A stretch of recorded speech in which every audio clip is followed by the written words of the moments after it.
فضلت اعمل في اكل واعمل في اصناف واعمل تورته واشيل التورته واقطع واعمل، واتنسيت كأن عمري ما جيت ولا عملت تورته ولا عملت حاجه. ايش عيد ام وايش عيد ميلاد وانا قاعده مستنيه ان تجيلي هديه؟ مفيش. حتى بقى قلت اول يوم رمضان بقى اكتشفت انه عيد ميلادي، قلت اعمل لهم حاجه حلوه قوي تلميحا ان في يعني عندنا مناسبه النهارده. مفيش ولا يتحرك لهم ساكن.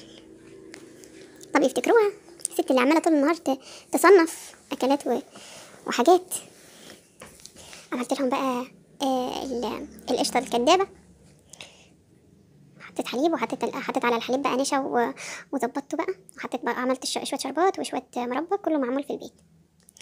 ومسكت بقى الجلاش عملت رقات بقى وحشيته كريمه ومربى، وكان طعمه خطير.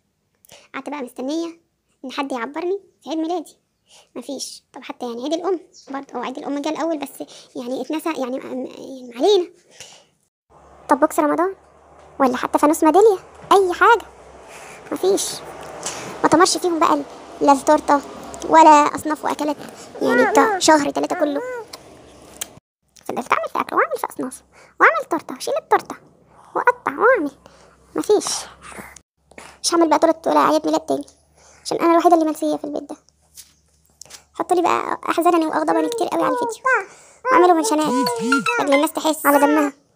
واتنسيت كأن عمري ما جيت ولا عملت تورته ولا عملت حاجه.